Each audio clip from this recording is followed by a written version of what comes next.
నేను చెప్పిన టిప్స్ తోటి లైనింగ్ బ్లౌజ్ కుట్టి చూడండి. రోజుకి 10 బ్లౌజెస్ ఈజీగా అయిపోతాయి. ప్రాసెస్ అనేది స్కిప్ చేయకుండా లాస్ట్ వరకు చూడండి. వీడియో నచ్చితే ఖచ్చితంగా లైక్ చేయండి, ఫ్రెండ్స్ కూడా షేర్ చేయండి.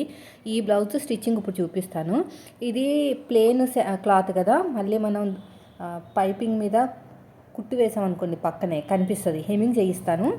అందుకని చెప్పేసి నేను ఇంకా ఇలాగ చూపిస్తున్నాను అనమాట. ఫ్రంట్ చూసారా ఎంత రౌండ్గా వచ్చిందో, బాడీ మీదకి వెళ్ళిన తర్వాత కూడా అలాగే వస్తుంది. ఫస్ట్ ఒరిజినల్ క్లాత్ని లైనింగ్ క్లాత్ని జాయిన్ చేసేసుకోండి గమ్ పెట్టేసుకుని. ఆల్రెడీ షార్ట్ వీడియో షేర్ చేశాను మీకు. ఇక చూడండి వెనకాల డాట్స్ ఎలా వేస్తున్నాను. నడుము దగ్గర ఈక్వల్గా పెట్టుకుని షోల్డర్కి తిన్నగా ఇలాగా కుట్టుకుంటూ వెళ్ళాలన్నమాట. అయిపోయింది, దీన్ని తీసి ఇంకా పక్కన పెట్టేద్దాం. నెక్స్ట్ వచ్చేసి డాట్స్ కోసం చెప్తున్నాను. ఫ్రంట్ పార్ట్ డాట్స్ ఇది కూడా అంతే, కరెక్ట్గా మెయిన్ డాట్ కరెక్ట్గా పట్టేసుకుని షోల్డర్కి తిన్నగా కుట్టు వేసుకుంటూ వెళ్ళిపోవాలి. తర్వాత ఉక్సు పట్టి కాజా పట్టి దగ్గర డాట్, ఇదిగోండి ఇలా ఉక్సు పట్టి కాజా పట్టి దగ్గర డాట్ మెయిన్ డాట్ను పట్టేసుకుని చంక వైపుకి, ఇలా మెయిన్ డాట్ను పట్టేసుకుని చంక వైపుకి 3 డాట్ల మధ్యన గ్యాపు 1.5 లేదంటే 1.5 1 ఇంచు అలాగా వాళ్ళ చెస్ట్ దగ్గరకు కావాలంటే దగ్గరగా, అంటే కప్పుగా కావాలంటారు దగ్గరగా, లేదు ఫ్లాట్గా కావాలంటారు, దాన్ని బట్టి ఉంటుంది అనమాట. చూడండి నేను వీడియోలో చూస్తున్నారు కదా, అలాగా స్టిచ్చింగ్ చేసుకుంటూ వెళ్ళిపోండి. ఇలా మెయిన్ డాట్ కూడా ఇలా పట్టేసుకుని నీట్గా కుట్టుకుంటూ వెళ్ళిపోవాలి. చూడండి ఇలా వస్తుంది అనమాట. రెండవది కూడా సేమ్ అంతే. ఇప్పుడు షేప్ బెల్ట్ చూపిస్తాను. షేప్ బెల్ట్ కోసం కింద ఒరిజినల్ క్లాత్, పైన లైనింగ్ క్లాత్ తీసుకోండి. ఏ షేప్ అయితే మీకు ఉక్సు పట్టి కాజా పట్టి వైపు వస్తుందో ఆ షేప్ అనేది పాదం వైపుకు ఉండాలి. ఉక్సు పట్టి కాజా పట్టి వైపుకి వెళ్ళే షేప్ ఉంటుంది కదా, అది పాదం వైపుకు ఉండాలన్నమాట. ఇలా నీట్గా ఇలా కట్ చేసుకోండి. ఎగస్ట్రా ఉన్న క్లాత్ అంతా కూడా నీట్గా కట్ చేసుకోండి. చూస్తున్నారు కదా వీడియోలో ఎలాగైతే కటింగ్ చేస్తున్నారు అలాగా. నెక్స్ట్ వచ్చేసి ఇలా లైనింగ్ మీద పడేటట్టు ఒక టాప్ స్టిచ్ అయితే వేసుకోండి. మళ్ళీ ఇలా క్లోజ్ చేసుకుని ఇంకొక స్టిచ్ అయితే వేసేసుకోండి. ఇలా క్లోజ్ చేసుకుని ఇంకో కుట్టు, ఇలా మొత్తం కూడా ఇంకొక కుట్టు అనేది వేసేసుకోవాలి. వేసుకున్న తర్వాత మొత్తం నేను జాయిన్ చేసుకుని ఓవర్లాక్ చేసుకుంటానండి. ఓవర్లాక్ చేయటం వల్ల నాకు ఏంటంటే కొంచెం తొందరగా పని అయిపోతుంది, పోగులు కూడా బయటకు రావు. ఇలా ఎగస్ట్రా ఉన్న క్లాత్ని కూడా నీట్గా ఇలా కట్ చేసేయండి. చేసిన తర్వాత రెండో షేప్ బెల్ట్ అండి. ఏ షేప్ అయితే మీకు సైడ్ జాయింట్ వైపుకి వెళ్తుందో ఆ షేప్ అనేది పాదం వైపు పెట్టాలి. ఇలాగా వీడియోలో చూపించినట్టు నీట్గా స్టిచ్ చేసుకుంటూ వెళ్ళిపోండి.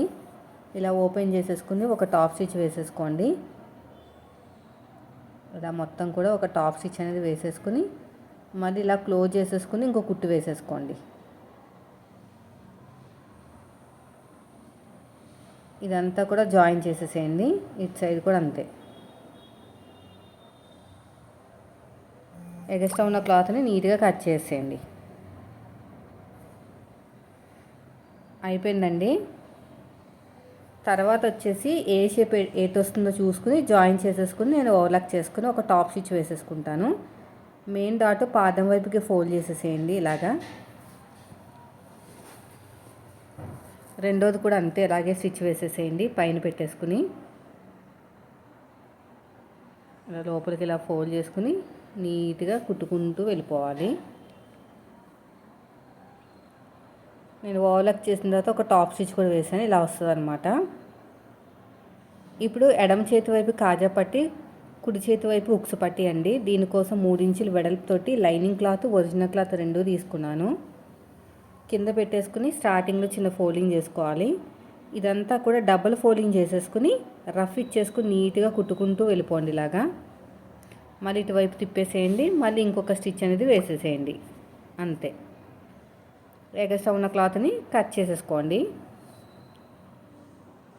ఎగస్ట్రా ఉన్న క్లాత్ నీట్గా కట్ చేసుకుని థ్రెడ్స్ కూడా ఇప్పుడు కాజా పట్టి అయిపోయింది కదా, ఉక్సు పట్టి కుట్టే ముందు కాజా పట్టి మీద పెట్టుకుని చెక్ చేసుకోవాలి. ఎందుకో తెలుసా, మనకి ఎక్కువ తక్కువ అనేది ఇక్కడే వస్తుంది అనమాట. ఇలా కరెక్ట్గా పెట్టుకోండి. నాకైతే ఏం ఎక్కువ రాలేదు. 1.5 ఇంచు వెడల్పుతోటి లైనింగ్ క్లాత్ తీసుకున్నాను. డాట్ వచ్చిన చోట ఫ్రంట్ పార్ట్లో డాట్ వేసాం కదా, అక్కడ చిన్న ఫ్రిల్ పెట్టుకోండి. ఈ లైనింగ్ క్లాత్ని కొంచెం క్లాత్ ఉంచుకుని ఎగస్ట్రా ఉన్న క్లాత్ని కట్ చేసుకుని ఒక టాప్ స్టిచ్ వేసేసుకోండి. ఇదంతా కూడా డబల్ ఫోల్డింగ్ చేస్తే మనకి లోపలంతా కూడా వెళ్ళిపోతుంది. ఇక్కడ మనం ఉక్స్ వేసుకోవాలన్నమాట. రఫ్ ఇచ్చేసుకుని ఇలా వీడియోలో చూస్తున్నారుగా అలా నీట్గా ఫోల్డింగ్ చేసుకుంటూ వెళ్ళిపోవాలి. ఇక్కడ కూడా కొంచెం కుట్టు వేసేసేయండి, సరిపోతుంది. ఇప్పుడు ఒక దాని మీద ఒకటి పెట్టుకొని చెక్ చేసుకోండి. చూసారా ఎంత కరెక్ట్గా వచ్చేసిందో? అలా రావాలన్నమాట.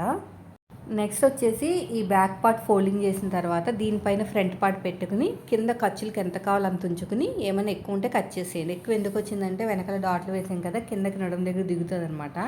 చాలామంది కటింగ్ చేసేటప్పుడు క్రాస్గా కట్ చేసేస్తాను నడుము దగ్గర, నేను కుట్టేటప్పుడు కట్ చేస్తాను.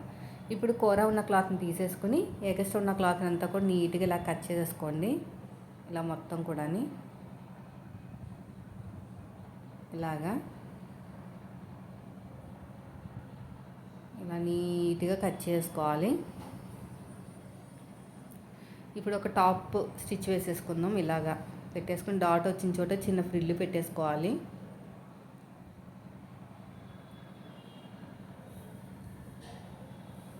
ఎగస్ట్రా ఉన్న క్లాత్ని కట్ చేసేయండి. ఇలా ఓపెన్ చేసేసుకుని ఒక టాప్ స్టిచ్ వేసేసుకోండి.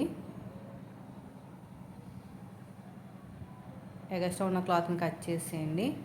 సగానికి ఫోల్డ్ చేసేసుకుని నడుము దగ్గర కూడా మార్కింగ్ వేసేసుకోండి.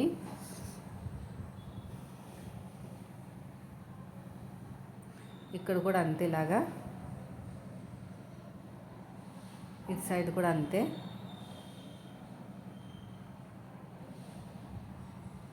ఇక్కడ కూడా ఇలాగ కరెక్ట్గా పెట్టేసుకోండి. ఇప్పుడు షోల్డర్స్ని జాయిన్ చేసేద్దాం. ఇలా కరెక్ట్గా పెట్టేసుకుని స్ట్రేట్గా కుట్టు వేసుకుంటూ వెళ్ళిపోండి. నెక్ వైపుకి స్లోప్ ఇస్తూ షోల్డర్లోకి కలిపేసుకోండి. ఇటు సైడ్ కూడా అంతే, కరెక్ట్గా పెట్టేసుకుని స్ట్రేట్గా స్టిచ్ వేసేసుకుని షోల్డర్ వైపుకి స్లోప్ ఇచ్చేసేయండి. ఇప్పుడు హ్యాండ్స్ అండి, నాకు అతుకులు పడతాయి సైడ్కి, ఎందుకంటే సరిపోలేదన్నమాట. ఈ అతుకులు అనేవి హ్యాండ్ కర్వ్ కట్ చేసిన దగ్గర మిగిలిన పీసులు అనమాట. ఇలా ఓపెన్ చేసేసుకుని టాప్ స్టిచ్ వేసేసుకోండి. ఎగస్ట్రా ఉన్న క్లాత్ని కట్ చేసేయండి ఇలాగా. ఇక్కడ కూడా అంతే, ఇలా పెట్టేసుకుని స్ట్రేట్గా స్టిచ్ వేసుకుంటూ వెళ్ళిపోవాలి. ఇలా ఓపెన్ చేసేసుకుని టాప్ స్టిచ్ వేసేసుకోవాలి. ఎగస్ట్రా ఉన్న క్లాత్ని కట్ చేసేయాలి. ఇది కూడా అంతే, ఇలా కరెక్ట్గా పెట్టేసుకుని స్టిచ్ వేసేసుకోండి. ఒక టాప్ స్టిచ్ వేసేసుకోండి, అంతే. ఇక్కడ కూడా అంతే, ఇలా ఓపెన్ చేసేసుకుని ఒక టాప్ స్టిచ్ వేసేసుకోండి.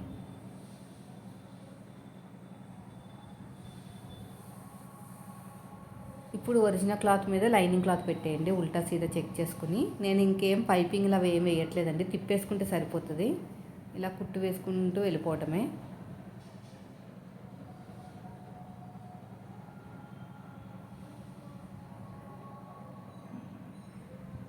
ఎగస్ట్రా ఉన్న క్లాత్ నీట్గా కట్ చేసేయండి. ఇలా ఓపెన్ చేసేసుకుని ఒక టాప్ స్టిచ్ వేసేసుకోండి.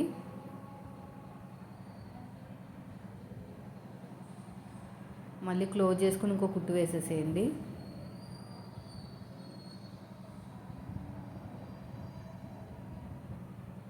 ఇలాగా. ఇప్పుడు ఒరిజినల్ క్లాత్ని లైనింగ్ క్లాత్ని జాయిన్ చేసేసేయండి. చేతితో అద్దుకుంటూ చక్కగా నీట్గా స్టిచ్ చేసేయండి.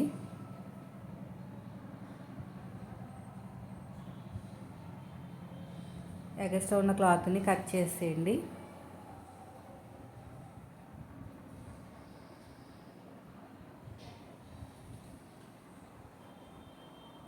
మిడిల్ వచ్చిన టక్ ఇచ్చేసేయండి. ఇప్పుడు హ్యాండ్ లూజ్ దగ్గర కరెక్ట్గా పెట్టుకుని ఆర్మ్ లూజ్ దగ్గర ఏమైనా ఎక్కువ తక్కువ ఉంటే నీట్గా కట్ చేసుకుంటే ప్లస్ గుర్తు పర్ఫెక్ట్గా వస్తుంది. రెండో హ్యాండ్ కూడా అంతే. ఇప్పుడు మనం పైపింగ్ వేసుకోవాలి. పైపింగ్ కోసం క్రాస్కున్న క్లాత్ని తీసుకుని వన్ సైడ్ ఫోల్డింగ్ చేసుకుని రెడీ చేసి పెట్టుకోండి. నేను చెప్తూ ఉంటాను కదా షార్ట్ వీడియోలో కూడా, మీ చేతి వాళ్ళని బట్టి ఎటు స్టార్ట్ చేసుకున్నా పర్లేదు. ఇలా వీడియోలో చూస్తున్నారు కదా, అలా నీట్గా కుట్టుకుంటూ వెళ్ళిపోవాలి. ఇలా మొత్తం కూడా నీట్గా స్టిచ్చింగ్ చేసుకుంటూ వెళ్ళిపోవాలి.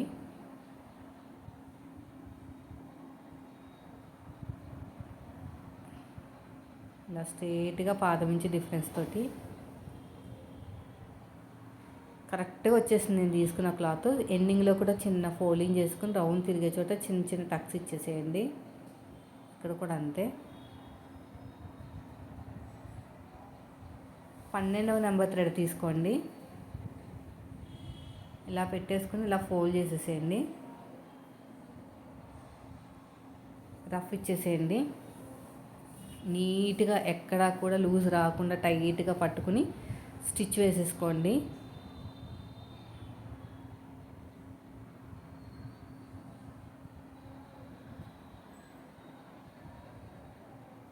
ఇలాగా స్టిచ్ చేసుకుంటూ వెళ్ళిపోవాలి.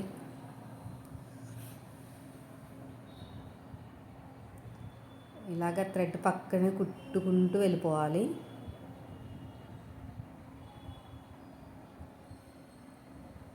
ఇలా మొత్తం కూడా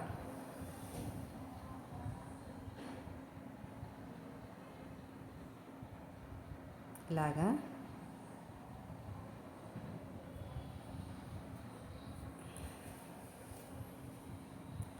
థ్రెడ్ పక్కన కుట్టు వేసేసేయండి.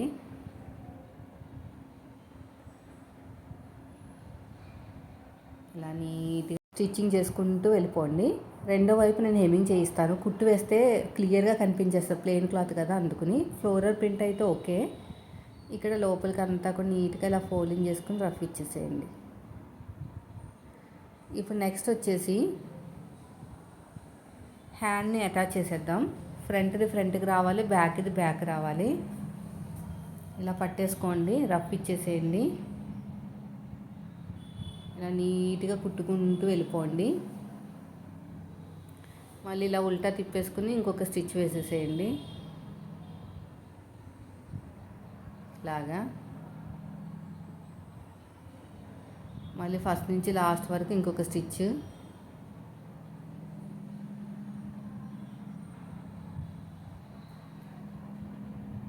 ఇలా ఫస్ట్ నుంచి లాస్ట్ వరకు ఇంకొక స్టిచ్. రెండో సైడ్ హ్యాండ్ కూడా సేమ్ అంతే. ఫ్రంట్ రావాలి, బ్యాక్ రావాలి. ఇలా రఫ్ ఇచ్చేసేయండి. మన వైపుకి ఫస్ట్ ఉల్టా తిప్పేసుకుని ఇంకొక స్టిచ్. ఇలాగా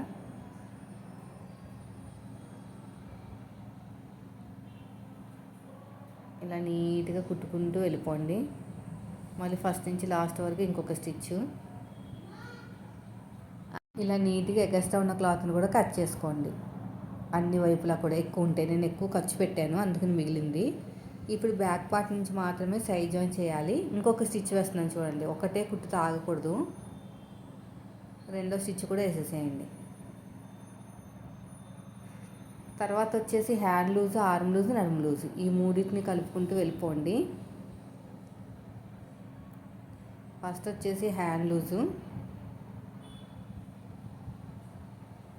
ఇక్కడ ఒక రఫ్ ఇచ్చేసేయండి. తర్వాత వచ్చేసి ఆర్మ్ లూజు, ఇక్కడ ఆర్మ్ లూజు.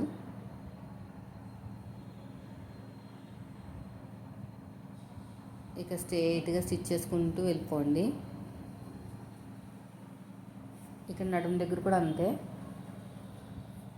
ఇక్కడ రఫ్ ఇచ్చేసేయండి.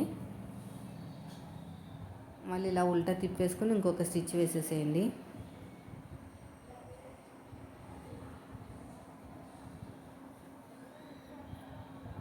మళ్ళీ ఇంకొక స్టిచ్.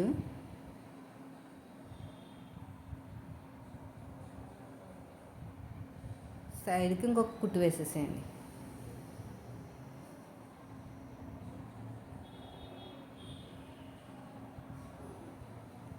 ఇలాగా తర్వాత రెండోది కూడా అంతే సేమ్.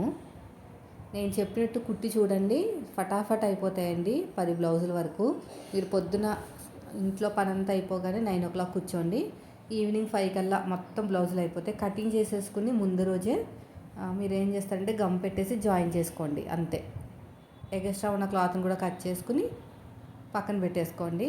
ఇలా కుట్టగానే అలా ఇంకో బ్లౌజ్ కుట్టేయచ్చు. ప్లెయిన్ బ్లౌజులు కుట్టడానికి మీకు ఎంత టైం పడుతుంది అంతే టైం పడుతుంది. ఈ లైనింగ్ బ్లౌజులు కూడా ఇలాగా ఇలా నీట్గా నడుము దగ్గరకు చూస్తే ఎంత స్ట్రైట్గా వస్తుందో కుట్టు అనేది అలా వస్తుందండి. మళ్ళీ ఇంకొక స్టిచ్